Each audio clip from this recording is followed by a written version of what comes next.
Hello, welcome to Farmgate Leaders. I'm Costain, the editor of 8.9.com. One of the greatest opportunities for regenerative farming, in my view, is dairy production.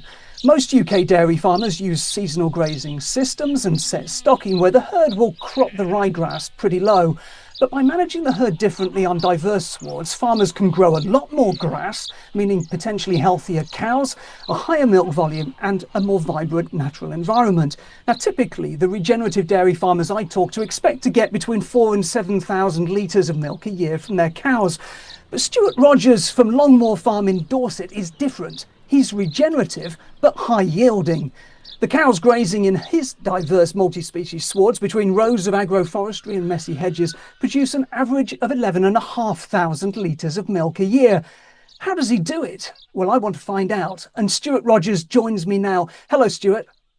Good morning. How are you? Yeah, very well, thanks. I hope you are too. I know you were saying that you woke up early this morning, just before your alarm at 3:45, which is certainly a lot earlier than I was. But Stuart, we're going to get into the detail. So just start us off with a sort of 30-second version. How can you be regenerative and also get so much milk from your cows?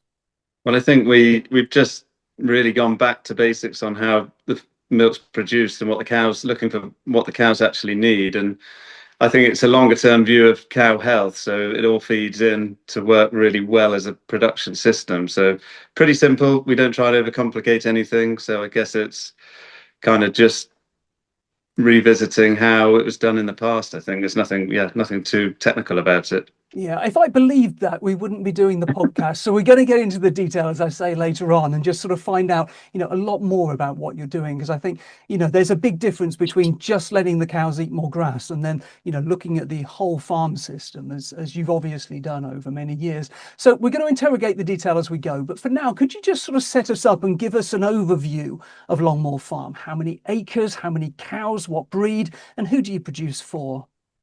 So Longmoor Farm, we've been here for 15 years. It was 230 acres of the ring fence, but 308 altogether until last year, where we took some more land on. So we're tenants of the Duchy of Cornwall, so fortunate enough to take on some neighbouring land to give us a little bit more land mass to work with. So 250 cows, 150 young stock, pedigree Holsteins, a herd that's been in the family, or bloodlines that have been in the family for many years. So it's producing milk for Waitrose, which we've done for 26 years now. So all of my adult life. So it's a pretty funny thing to think how long it's been now, because time just rattles on by. And it's liquid milk. You're not creating added value products. You're selling into a liquid milk contract for Waitrose. Yeah, so liquid milk, segregated supply chain. So our milk stays in that Waitrose line and then just disperses out to all the other products they make from it. So it seems to be a pretty straightforward product from the farm, really. And aside from the cattle, if I was visiting your farm today, what would I expect to see there in terms of nature? Well, as soon as you drive up, you enter the farm, you're just struck by the margins, the pond, the different pond restorations, the tree planting, and then just you can see diverse hedge that we planted as you came in, a restored pond that we did in 2014, which is now looking really established. So it's a completely different landscape from the farm that we took on back in 2010. So that's been our aim, to just build on that and create a nature friendly farm that's full of wildlife and habitat, and a farming system that really works, and links to that. So it's all working as a whole in functioning together. I have to confess to my prejudices, because of course we'd met before I came on my visit to your farm, and the thing that I heard was less the regenerative and more the high yielding, and then I heard the word Holstein, and so lots of assumptions kind of grew up about that. And you're actually only half an hour or so away from where I live, and as I was driving across to you, I was going past other farms, lots of farmers out on the roads cutting their hedges to within an inch of their lives, pastures that were starting to look quite grey because of the amount of grass that had been, chewed off them over the course of the summertime. And of course, a lot of those fields are full of ryegrass. I mean, really, just turning into your farm is an entirely different world. Immediately, you'll get sort of surrounded by great big messy hedges, the richness of the swards as you drive in, the lack of concrete. I mean, obviously, you've got the milking parlour and the farmyard and farmhouse and so on, but as soon as you get out there, there's just such a profusion of nature. It's really very different, and it's hard to emphasize that quite enough. You must be really quite proud of what you've achieved. Yeah, I think, it's like I say, going back to the start, we had a really blank canvas. There was nothing here. You couldn't, just it was the sort of first thing we thought. There's no birds and it was quiet. And when you move a herd of cows, life enters the farm as soon as the cows enter. So you get that buzz of life that comes with the cows and the movement of the herd. And at the same time, we moved the herd to Longmoor, our old farm in Oxfordshire died a sudden death because the cows moved. But Mm. yeah, over time we've just built, planting the trees, restoring the hedges, putting the margins in, changing the way we farm in terms of how we manage the grassland and the cows within the pastures. So different You species. It's froze. all You trying to fit froze in for to a make moment it the then. whole. You froze for a Uh, moment then. If you could just say, if you go back to the cows in the pastures, it's all about the yeah, cows in the so pastures. it's just the cows and how we manage the cows in the pastures, what the cows are eating, how and the grazing experience, how they actually function in those grazing paddocks pastures. So it's all, yeah, incredibly proud of what we've done, but equally we've got lots to do, and the time always seems to be ticking. So we just have to get on and do it, because otherwise we lose too much time. So Now, I mentioned prejudices just a moment ago, and I think there'll be prejudices that some people listening will have about Holsteins, but there'll also be some prejudices that people have about dairy farming more broadly. So we're gonna come back into that because, as I say, it's not just that your farm is wonderfully regenerative and that you're high yielding, but also I think there is this real opportunity to make a big difference in dairy more broadly, but certainly within UK dairy. But before we do that, let's sort of find out about you. Let's go back to the beginning. And I wonder if you could just tell me a bit about your family, your childhood. I don't think you're a first generation farmer. no, on the website we've got me down as being fifth generation, but my uncle has challenged that and claims I'm the ninth. So yeah, quite a long farm, history in farming. We were farming in Oxfordshire for generations. My grandfather moved the herd of cows with my father. They walked them down the road to the next farm, which is a tenanted farm. Then late in the late 60s. So we were there until 2010, 11. So a big move of 100 miles then. So we completely left Oxfordshire at that point, moved three families. So yeah, pretty big. And as a child, were you working on the farm, or were you sort of largely, you were at school and doing your own thing? Farming was something that happened around you, but you weren't immersed in it. Yeah, I wasn't very academic, so I just wanted to be on the farm the whole time. So I, yeah, would all the time around school, I would be on the farm. When I was at school, I was looking out the window thinking about how to be back on the farm. And I went to school in central Oxford for primary school, and then moved to a rural school for secondary school, which was far better because it just got to, be in the countryside and have some of that exposure to it, which is where I'm sort of happiest, really, and my most comfortable time spent outside. So Mhm. You said that when you were about six, you were in the state primary, and for some reason your parents realised that you were spending too much time just looking out of the window, and so you were enrolled in a private school where they paid money for you to look out of the yeah, window. yeah, you remember that. Yeah, they'll enjoy that. But yeah, exactly. So I was doing exactly the same thing. It just cost them a lot more And for the for me to do it. and for those who are watching, you're wearing a rugby shirt. Sport was quite big in your early life as well. Yeah, it was all about sport, and again, being that meant being outside and being away from the academic side of school. So, if you gave me a maths lesson or a wet rugby or football match or hockey match, you know exactly where I'd be. So, or just anything like the cross country. We just did it all, and it was all just part of that. And then when at home, we just were lucky enough just to go off on the farm into the fields, and we'd go, just be lost for hours with friends, and we'd just find areas where we'd just go and make dens or just be, and we were out in nature then, and that was a big part of growing up. The way I was brought up with my parents, they would just we'd be doing tree planting and pond work and all the stuff that we do now that is interesting. And I think really the background knowledge as to why you're doing it's important, and building those habitats and creating those environments for nature to thrive is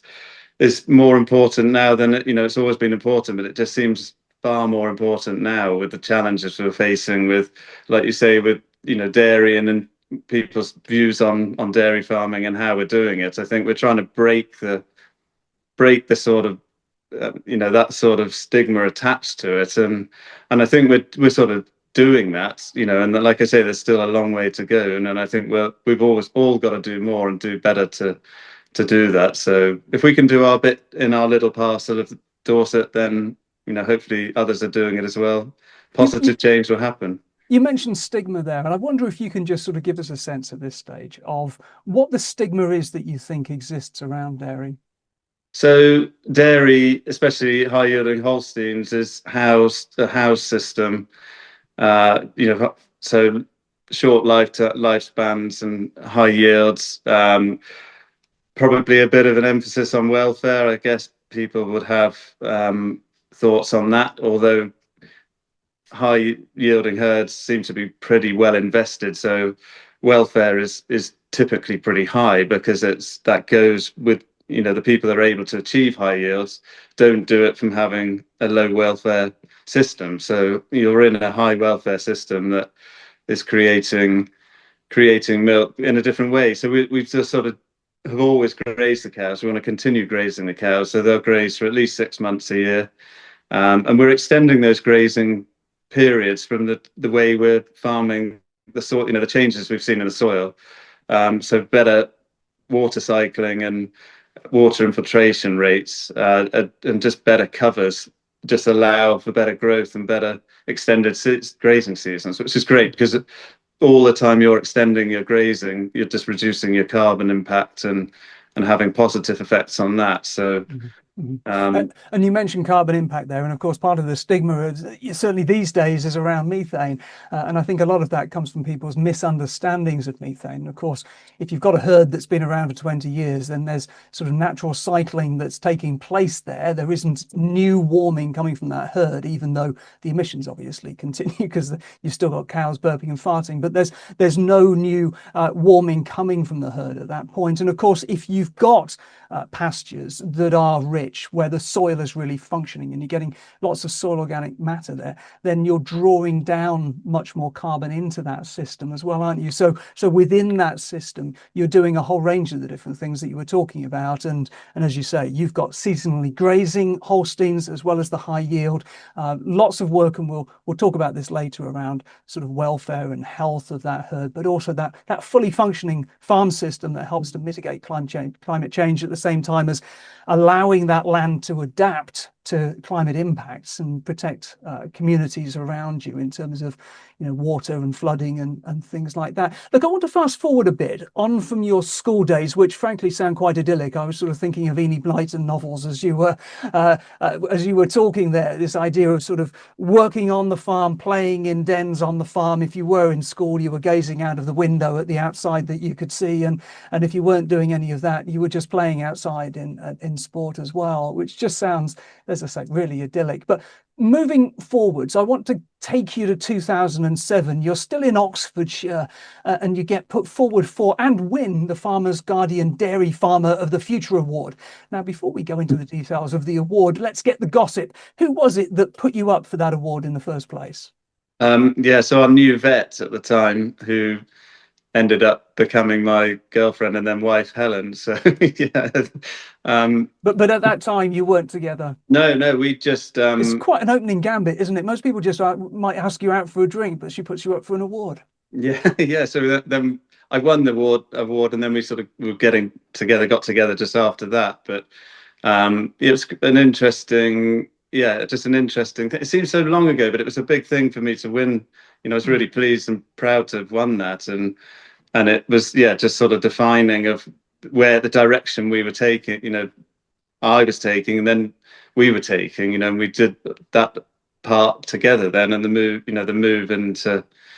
into Dorset. So it was, yeah, a long time ago, but a really good award that focused. I think the focus that I had was on same now as just the health of the herd, and that if you get the health of the herd right, everything else, the yields, everything else falls into place behind that. So we haven't changed the focus; it's still that, and then we just do it through breeding and management, which is, and then the environment as well. So it's Mm. just focusing and picking up on those intricacies of the system, and then knowing and identifying which areas are going to help, and then keeping it simple, because focusing purely on health and the simplicity of a healthy system rewards you incredibly well, because everything then becomes so much easier. The system's easier. The people that work with the cows find it easier because they're not battling incidents of unhealthy animals. So everything, then you have time to focus on other things. So it's a hugely beneficial, well, time to have picked that up, to sort of lead on. So I wondered because you mentioned you framed that in two different ways as you were going along there. You talked about the health of the herd, and then later you talked about the health of the system. And I kind of wonder which it is, because I think that you often talk about the health of the herd when actually it's the health of your system overall that makes your way of dairy farming different. And I wonder, what it was that you think that Helen and the judges had spotted about you, because obviously there were lots of dairy farmers around at the time. It's 20 years ago. What was it that was particularly special about what you were doing at the time, about your vision for dairy that you've sort of carried through and maintained? I think it's just, back then we didn't know we were going to be moving either. So it's really tricky, because we were doing the best we could on a farm that we knew we wanted to move from, but hadn't had the option at that point to move. So, my focus then was the farm then, and I had to farm there as though we'd be there for generations. I had, because you don't know, farms don't just come up, so it's not really something that's around the corner. So yeah, I think it was making sure that, and I was, newly out of college and into farming. So I guess trying to make my mark on the farm, and my focus was purely on the cows and the herd itself. And I think over time I've just expanded that and made it sort of more of a holistic whole approach. And that's where we talk about the health of the whole system, because it's everything and everyone in your system. It's the family, the people who work here, the people that, like you, for example, when you visit the farm, everybody that visits the farm has to really get the feel of what we're doing and what it's all about, because it's just not a herd of cows in a field or a barn that's doing their job. It's the whole farm, and that part, Longmoor Farm, that sort of engages the whole system, really. So in 2010, you decided that life wasn't quite busy enough and you were going to make it busier. So part of that was that you decided to move. You said you were looking for an opportunity and the opportunity arose. I mean, moving a farm is a bit more complex, I imagine, than moving a house. And so I wonder if you can just talk us through that. But then you decided to make life even more complicated that year as well. Yes. So 2010 probably was one of the busier years I remember. So we signed up with tenants of the Duchy of Cornwall. We were lucky enough to get the opportunity to look at the farm Longmoor in Dorset. So we signed over the tenancy at the old farm, and took on the new tenants, or signed up for the tenancy in March 2010 to take it on in September. So that period in between that time, we were looking at putting a new milking parlour in. So we went viewing milking parlours and getting all the quotes and the building work for that sorted out. But in that time as well, Helen and I got married, so arranging a wedding and then getting that slotted in as well before we took the farm on at the Presumably end of just a September. small affair because you were so busy. It was just a quick wedding in a registry office. No, it was back at Helen's parents' farm in Suffolk on the Suffolk Essex border. So, yeah, not even close, So it was a big, yeah, big thing to organise. But I guess if you want something doing, you ask a busy person, don't you? And we're both that way inclined that we just take stuff on and just keep, the more you throw at us, the more we sort of seem to get it done and get it dealt with. So, yeah, getting the wedding organised, having the wedding, the honeymoon, and then cracked on. The focus was straight into the taking on the new farm at the end of September, getting the parlour built, farming two farms for 6 months, 100 miles apart. The other curveball in 2010, which you'll remember, is the snow that came before Christmas, that then lasted about 10 days. And at that point, we were at the old farm, stepping our numbers up a little bit, ready to move. So we had a few more cows going through the parlour. And then had -18 temperatures, which was freezing tractors up and stuff. And we were a bit overloaded, and it was just really, really challenging time. So moving's great, but I can't imagine I'd be wanting to do it again anytime soon, really. Yeah, yeah, absolutely. So you came from a mixed farming family initially. I think you were talking about having cattle and having chickens. I'm not sure what else you had, but you decided to specialize. Why did you do that? Why specialize? Why dairy and why Holsteins?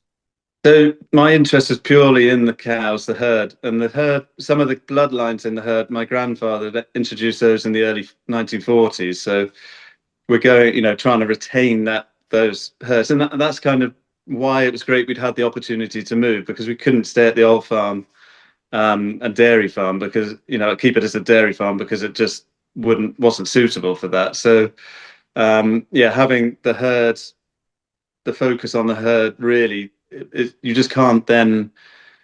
We had a bit of arable, so you don't have enough kit, so it's all contracted out. So you're doing the dairy was the one area that we could continue to do the farming.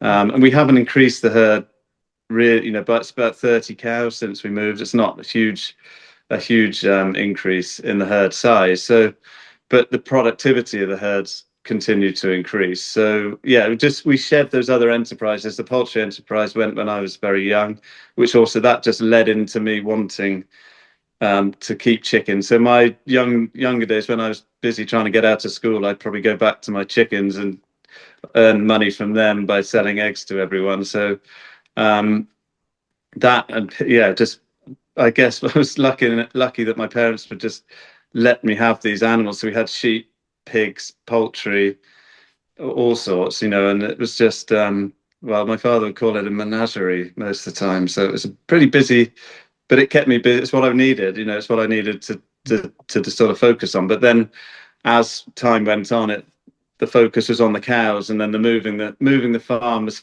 set up for that, because you put in a new milking parlour, and your focus is purely on that, because that's all we had was the pasture, and then the maize growing Uh, arable area. and why Holsteins as opposed to, more of a mixed breed sort of dairy? Well, yeah, again, because of those. So my grandfather brought those bloodlines in, not as Friesians. They were not as Holsteins, but as Friesians then. So then my father was one of the earlier doctors of the Holstein breed. So we graded up into Holstein. So we've been pure Holsteins throughout my life. So just the cows that I've been brought up with, and like I say, trying to retain those bloodlines. But how we've developed the herd and the genetics, we've refined the stature of the herd, and they're more of a, they're shorter, more robust Holstein. So Yeah, I not was your going to say typical. they're not the typical, are they? The sort of the coat rack kind of appearance at the back end. They are more robust looking.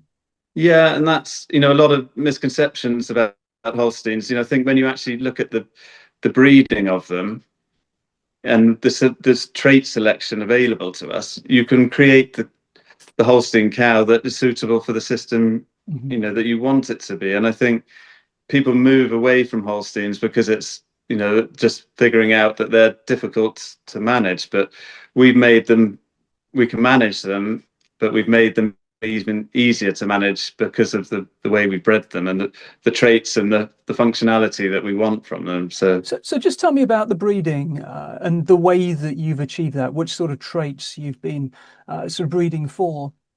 So yeah, the refining the stature's one, but keeping it short, quite strong. We just want strong cows with good locomotion scores, so you can focus on the locomotion and the leg and feet scores. We want them to be able to walk to the fields, to the grazing, and then a lot of other health, so lower somatic cell count scores, mastitis resistance, whilst retaining milk yields there as well. So, but with good fats and proteins. So, it's a pretty all-round approach, focused on profitable lifetime index would be the key, one of the key and easy areas to pick on there. But so it's then there's other scores that come in, enviro scores, feed advantage, different things there. So suddenly we've got quite technical about it, and it sounds like a lot of information. So, I think when you're very familiar with the trait selection and the breeding, you can really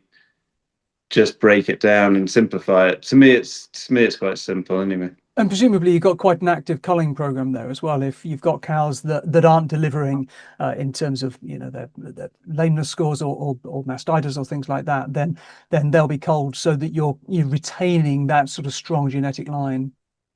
Yeah, no, the way we're doing it now is every animal that comes into the herd is the sort of very best genetic we can produce, because for nearly 8 years we've used sex semen and beef. So, and then we've genomically scored the herd since 2014, every animal. So we've got a genetic database that tells us which cows have those traits and the desirable features we're looking for in each cow. So we take forwards the cows that we want with sex semen and get a female from them, and the rest then have a beef replacement. So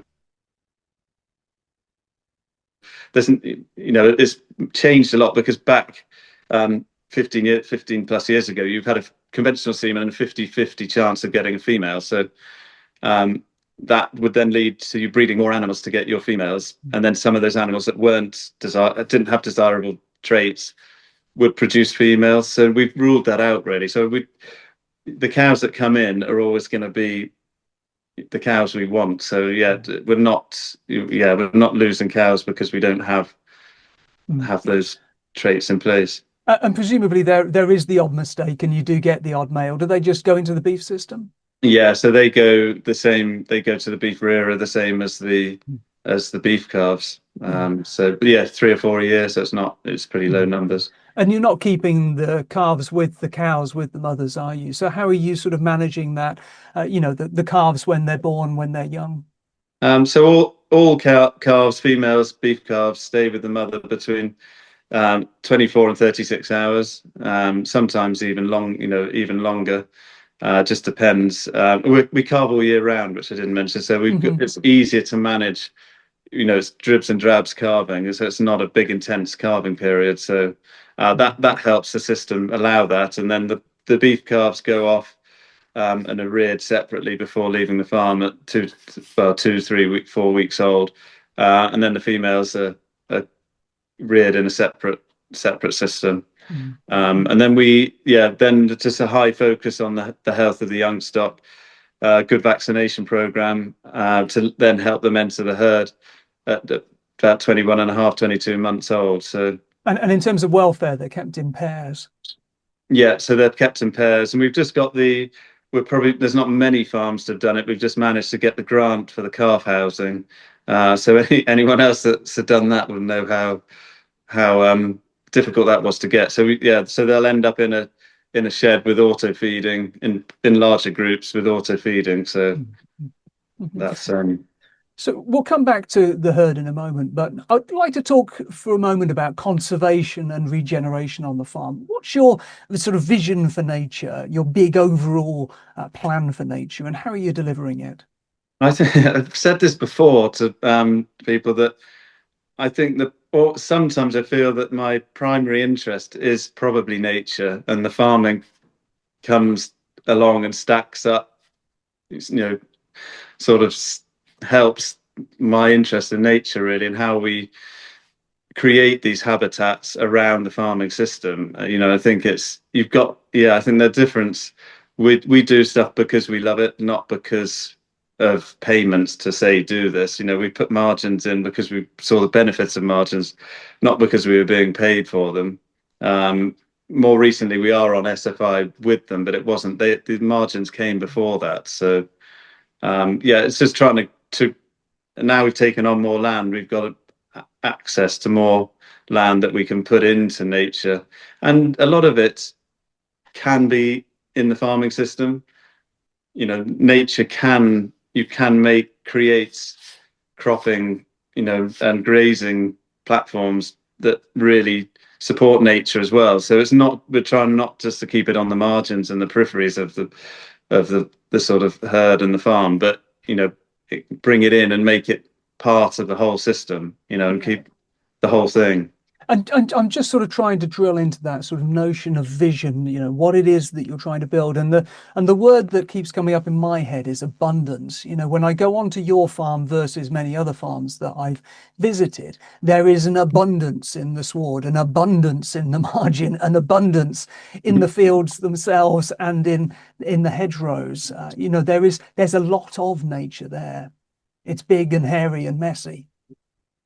There is, yeah. We've got, just, massive species, hares, deers, just numbers, bird species are just increasing. We do a bit of monitoring, but we're trying to do more monitoring because it's important to know what we have, numbers we have, so we can then look to, how we can increase that. But just diversity through the margins, from, oxeye daisies in the margins and black knapweed to different wild carrot, and then the herbal lays, so the chicory and different things in the plantain, that grows better in our with our soil type, and it's quite heavy here, so it's then trying to figure out what works. I mean, the margins that you can put in are expensive. With the oxeye daisy mixes are expensive, but when you get them, they're amazing. And when that's sort of featuring in as well, it's incredible to have that side of it. So then you're just bringing in more.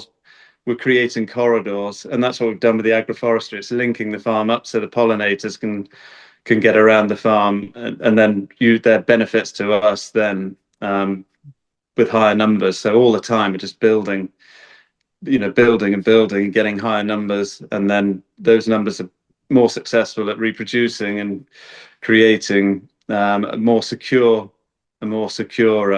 wildlife population on the farm.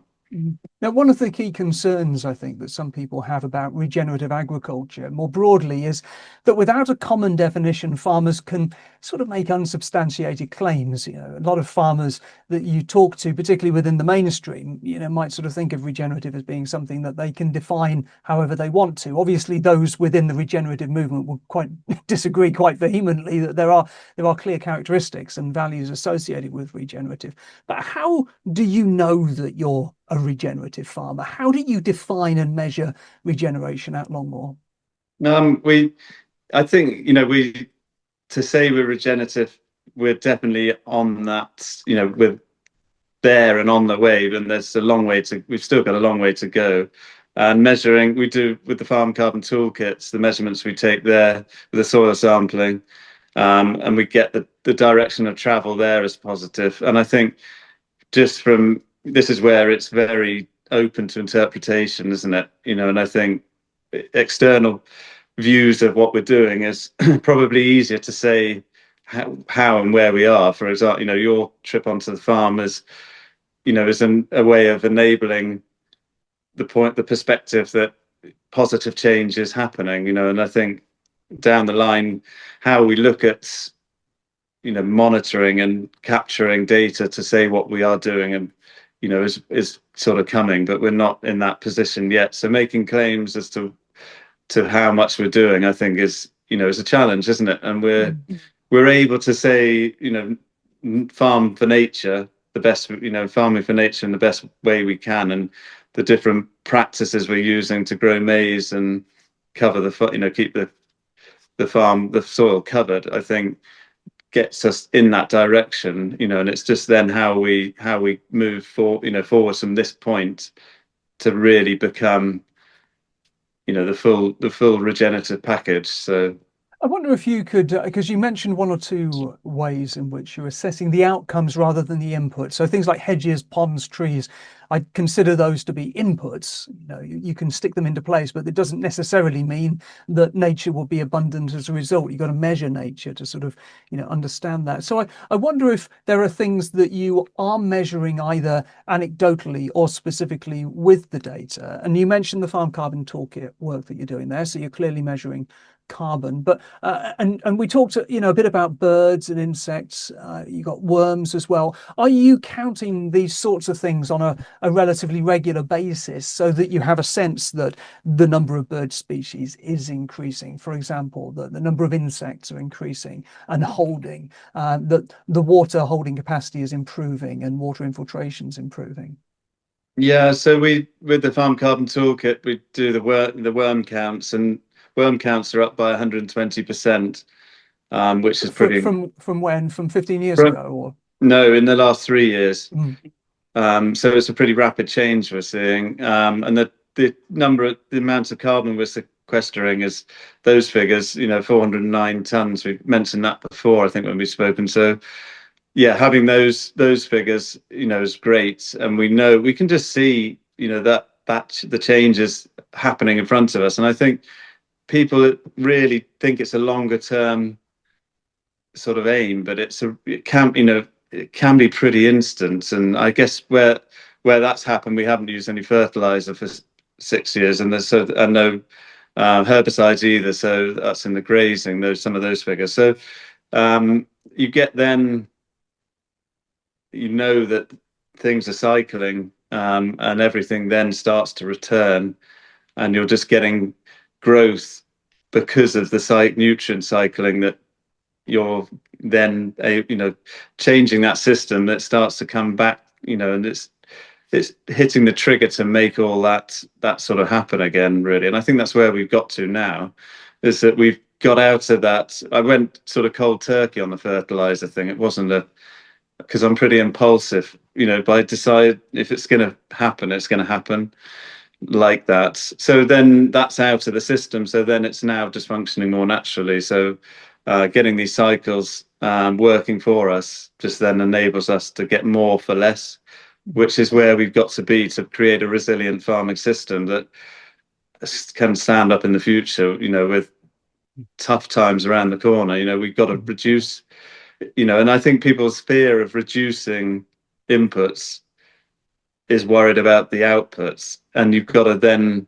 learn how that works to then see that by reducing them and eliminating them, you're still going to get, we get as much as we ever did. And I kind of knew that because I had faith in the system, and I knew that we were putting it on. It wasn't because probably the requirement was there. It was something, the way you've always done it. So I just knew taking it out, but then what I didn't know is just how well it would function without, and how much better we'd be. And that we're then feeding a better food into the cows. So how you measure how that translates into cow health, yes, we know they're healthier. There's less mastitis, and a lot of different health incidents, they're sort of ruled out. So we've got that out of there, but it's all just feeding in, isn't it? And how we measure that, how it's one of the big questions, how we measure but the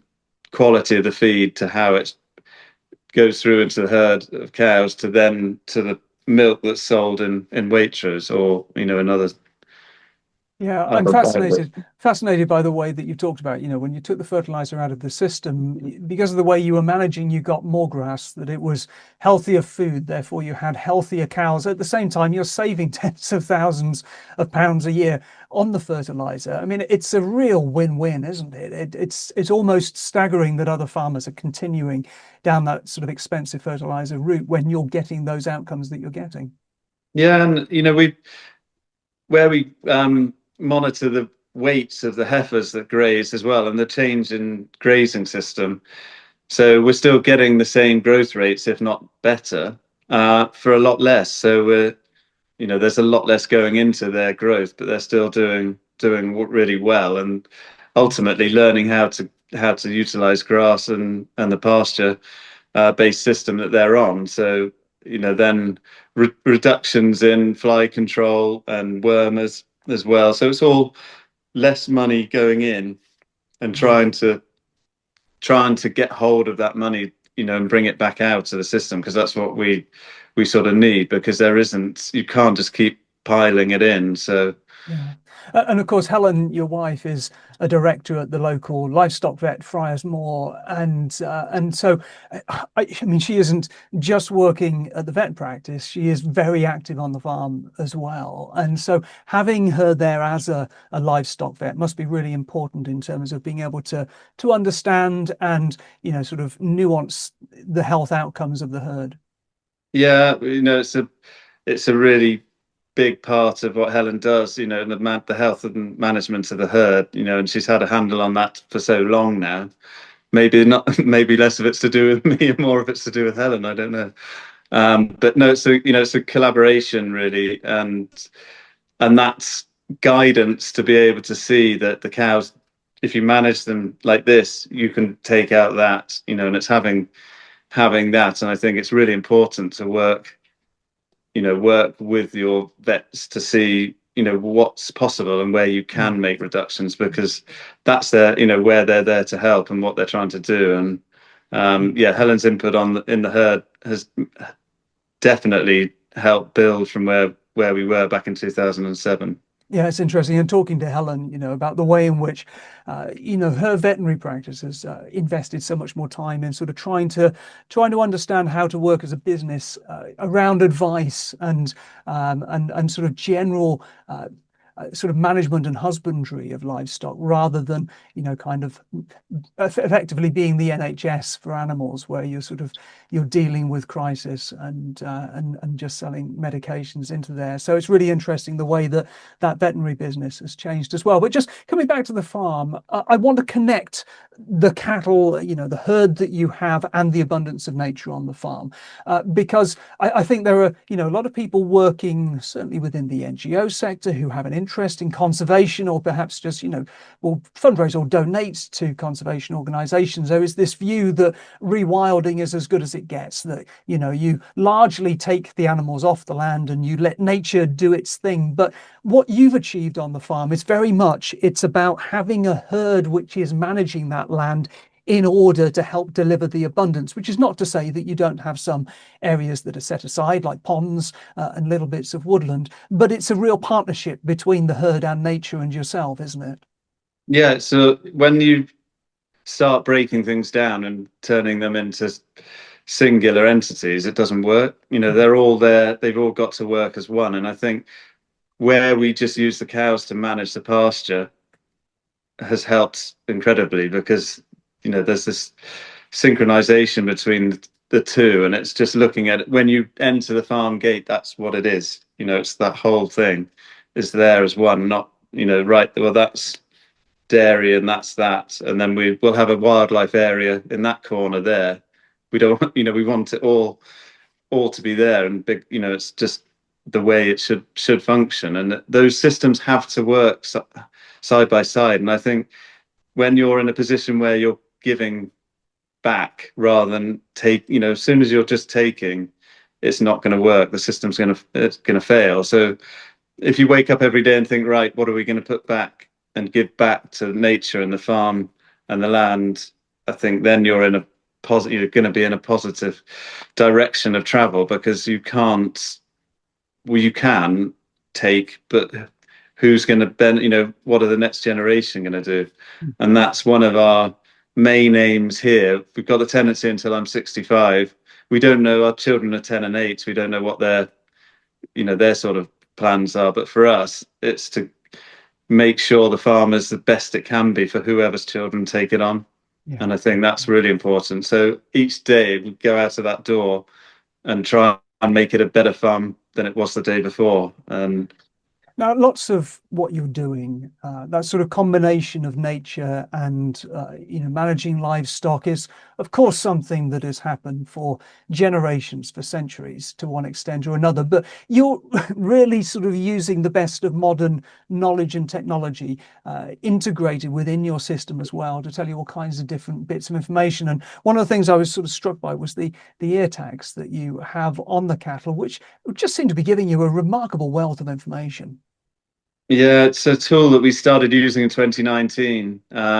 We did have a monitoring system before, but that only pedometer system that monitored activity. So this is now an ear tag that's read multiple times a day through routers on the farm, like your phones. It just throws an update into the tag. So we're on whatever version now, and then as soon as the tags start to fail in any way, batches or whatever, we get told that, and we can then swap the tags. So we keep that; those tags are always working as well as they can be. So we're monitoring not only heat detection in cows, but also the health part of it. And the health part of it's really key. Well, they're both important, but the health part's really key because we're able to pick up on illness before we would, Before it a sort of lot soon. manifests. Yeah. Yeah, and that then means we're into anti-inflammatory and fluid replacement therapy, which then is a far better route to go than antibiotics. So we're intervening before we start, suffering losses from the cow. So it's a huge part of where we've got to on our reductions in antibiotic use. And the Waitrose group of producers have made really good, collectively to reduce antibiotic use. It's an industry thing as well, but Mm. in the Waitrose pool have made a really, really good go at it, and Friars Moor as well. So the local sort of practice farms are making those reductions as well. But for us, the tags have been crucial to that, as well Mm. as the breeding and the environment and the management. But it's the tags. When you're busy and you're not with the cows as much as we would have been in the past. Yeah, just having a notification on your phone to say, Mm. right, this cow's something's not right with this cow, and then you can get there and Yeah. and you can see it. And yeah, so I think it's a Yeah. real key area. Which goes back to that thing that I was sort of trying to get at, but I think you've articulated rather better than I have. That it's around that the Friars Moor, the livestock vets, and what Helen's trying to achieve is that you're preventing problems, illnesses, diseases, rather than just treating them. And if you're able to pivot as a farm business, as a veterinary practice, towards that prevention rather than treatment, then everybody wins from that, and that's fantastic. I want to ask you about nutrition because we've talked about grass, we've talked about the swards. Of course, the cattle aren't outside all of the year. I think this year they've been out for 8 months or so, haven't they? But they do come inside. Presumably, they're still eating cake when they're milking. What sort of proportion are you getting in terms of the cow's diet coming from grass in the summer and the winter? Yeah, so around 4,000 liters from forage, so it's pretty decent. We don't want to obviously build on that. So all the forage is grown on the farm. We just buy a little bit of maize in from a neighbour, but otherwise all the forage is grown here. So Mhm. um, Well, and so I guess what I'm getting at is how much of the cow's diet is coming from the grass. I think you were saying there it was about kind of half-ish. Is that right? The yeah, grass I'm not. coming from. Yeah, a bit less than that really, Yeah. but yeah. So when they're housed and being fed fully now, so it's all just TMR fed. There's no outer T part of feed and TMR total TMR mixed being ration. okay. So mixed, yeah, feeder wagon fed in the troughs, and they're on that from 6 weeks of age. So they have the ability to learn how to utilize that feeding system from an early age. So then when they enter the herd, but where it's changed now is just when they're out at grass, how there's different species available to them. Whereas ten years ago, it was more of a monoculture. We've just introduced, a higher number of species for them to graze, which has changed the grazing habits. And they have a better chance of getting the nutrition they need from a more balanced availability, and that then as well as the agroforestry, and not just so trying to bring in the agroforestry is just to give them more chance of getting a more varied diet, but also then shade and shelter to protect them and build a bit of resilience in for the future, and how we look at where we're heading with heat and heat stress in cows, and the importance of protecting them when they're in the pasture, as well as the controlled environment in the housing. So you're getting feed from the cows are eating the grass. They're also browsing from the hedgerows. In the future, they're likely to be browsing from the agroforestry, some of which is still quite young, isn't it? And then, as I'm sort of remembering your farm, you've got a paddock system set up that's divided by the agroforestry rows, so that you're able to effectively create that regenerative approach, that a sort of adaptive multi-paddock type approach, but within a paddock system where you're moving from one paddock to the next, and then delivering those longer rest periods for the grass. Yeah, so it's still a fairly prescriptive type system, but how we manage it with the cat, we have a group of high yielders that have the first bite of the paddock, followed by the low yielders, and then the in-calf heifers come in, and that's where we do the fencing and the mob, to try, so they come in and do the clear up operation. Then we're looking for 21 days of recovery and 21 days of rest. So about 6 weeks before we return, as a sort of minimum. And it's a funny one, because then you're then creating more grass. So you have that option to get, it sounds like you're going to run out of grass, but actually you build on it. And the way we protect the grass through the summer and the heat, we're not getting that same burn off and loss of production that we would be when in the days when we were trying to keep the farm tidy with mowers and different things. So by looking a little bit rough in the summer, then led us into a lot more grass in the back end, quicker, it's a sort of quicker regrowth. But that the recovery and rest is key, is key to it. So that system takes a bit more time, but when you've got everybody on board as to how it works, then yeah, you start seeing the benefits really. And are you taking a cut off and making your own forage? We are, but not from the areas the cows are grazing. So they're purely managed. Just with the cows, and we haven't had any other way of managing the grass in those for 7 years. Yeah, 7 years, I guess now. So it's just purely the cows managing those paddocks. I wanted to ask you about your maize, because again, maize is one of those crops that can be grown and provide some real sustainability challenges in the UK. You're quite proud, I think, of the way that you grow maize and your sort of cover cropping regime between the maize crops. Yeah, so I just knew for us to carry on growing maize, we had to change.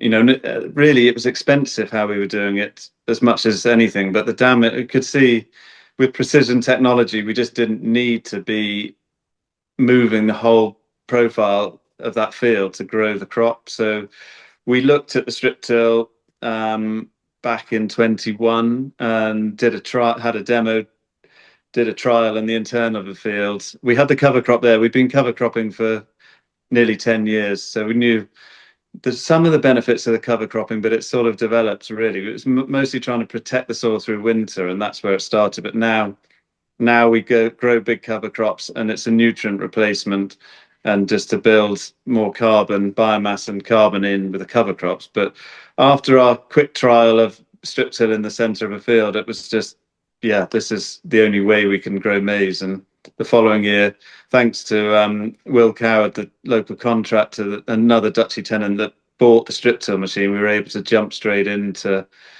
100% strip till. So big challenge, but thanks to Will's expertise, we've been able to really make some good progress on that. And I think that some of the barriers to that is the sort of know-how, mindset and locality of a machine to be able to use. But for us, it all just fell into place. We had the desire to want to do it, and the machinery to be able to do it, and the know-how from Will and Richard, the agronomist, to be able to factor that in. So create a team that is able to work together with a common goal, and the direction of travel is the same, and it's easy to do. So then we're moving 70% less soil. We've reduced the cost in the maize establishment process. So then reductions in chemical inputs, artificial inputs, because we're cycling nutrients better. We don't need as much fertilizer. We haven't ruled fertilizer out, although that is a sort of longer term goal. But it's just trying to transition and step change through, which has been tricky because we've had drought, we've had wet, we've had cold, you name it, we've sort of had it. But I think we're getting there now. We've got the cover crops in, which you saw when you came. The cover crops are in and doing really well, and that's then the focus for next year's maize crop. It already looks like it's going to be a lot easier because we've got the cover crop in place. So we kind of know where we're going to be next year already. Last question I want to sort of ask you about the farm system, I guess, about the dairy system, is about slurry, because of course, lots of cows, lots of poo. So I just wonder if you can talk to me about how you manage your muck, the degree to which it's recycled, and how you manage to keep it away from watercourses and not have the nutrient leaching. I guess now, because we've got the bigger farming area, before we were sort of exporting quite a lot, but now we've got a bit more, a few more acres to go at. It's just easier to utilize there. But yeah, something that we've been looking at. We've been looking at different systems for a few years, but it's trying to get the right system that works here really, and then the cost of that system. But at the moment, it's still a big sort of part of what we're doing, and yeah, we just are careful in how we manage it really. But again, yeah, timings and the right people doing it, so it's picking the right people to help do that, and then find areas that that the slurry can go. And because we're talking about spreading there. Yeah, so spreading, but we can export. There's people that want the nutrients because it's just a high nutrient slurry, so it's getting that muck away. And a few years ago, we were doing a muck for cover crop seed swap. And it's trying to find people that what we need and what they have and want, and doing this trade. Finding these trades really. So yeah, that sort of makes it work and takes the pressure off.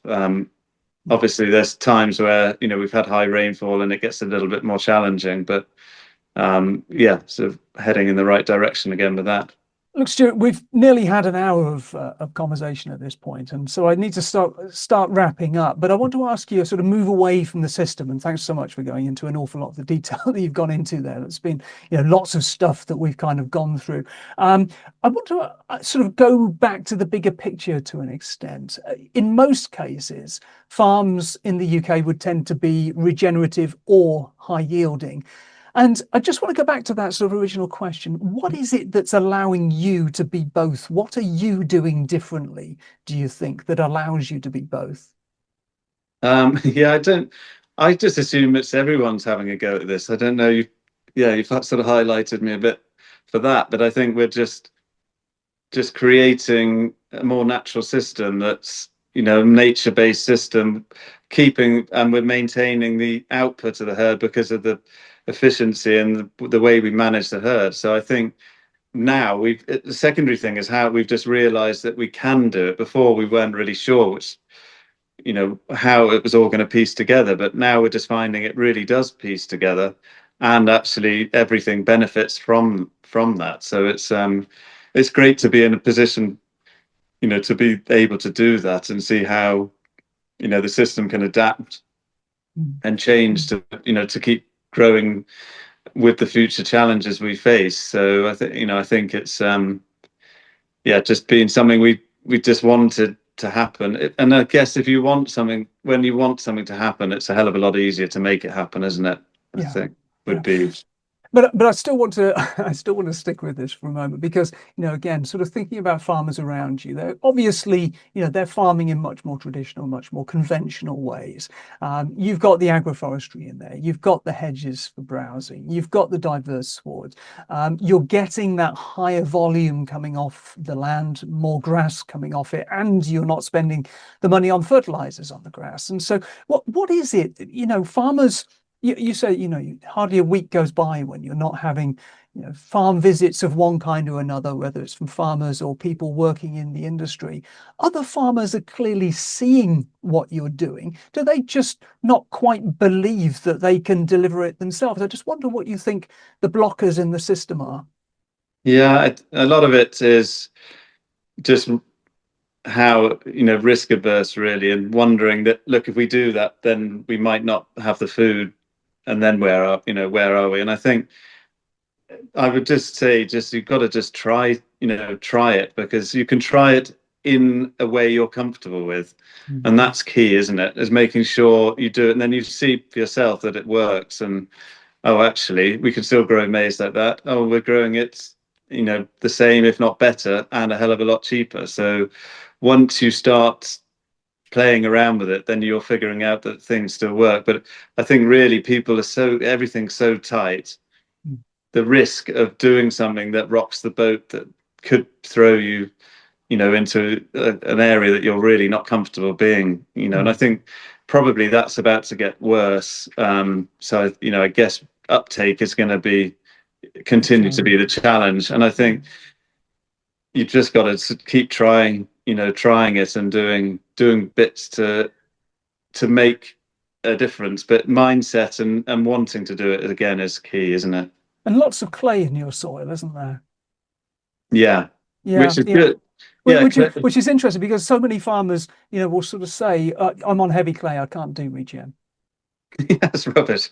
You can do regen practices and things wherever you are, whatever, that's the beauty of it. You can make the system fit and work to what you have. And yes, we've got a high load of, a high amount of clay in the soil, but that's what also helps us to grow grass in the summer, because we've got that underlying Mm. clay that's retaining the water there. But I think there's a lot of reasons you can't do it. I think you just need to focus on the reasons why you can, Mm. and stop focusing on the reasons that you can't do things, because when you look at reasons for doing stuff, it far outstrips the reasons for not. And I think it's probably a bigger mistake not to start trying and doing things than to try it, really. So Lots of other farmers around you, as I say, lots of them are quite conventional. 15 years ago, when you came, you were clearly doing things quite differently. Did they just think you were bonkers? they they still do, I imagine. Um, I don't really pay too much attention, because for me it's what we do, and I know what we do works here. And a lot of the trial stuff we did with maize ground was right by the farm drive. So if people drive in and they see it, and it stimulates conversation either way, that's a positive thing, because when people come to the farm, we get a lot of people want to come and see and dig into it and figure out what we're doing and why it's working, and how they can replicate that in their system and on their farm. But yeah, I think, people, yeah, we'll always think things you do, slightly off the scale and different. But I think they're probably looking at that thinking they would rather they could do that, with a sort of more of a sort of, yeah, we could be doing that. Why, rather than anything else. So I think we owe it to the next generation to be doing that. And those are sort of some of the blockers as well. The generational shift. We get sort of quite a lot of young, not even youngsters.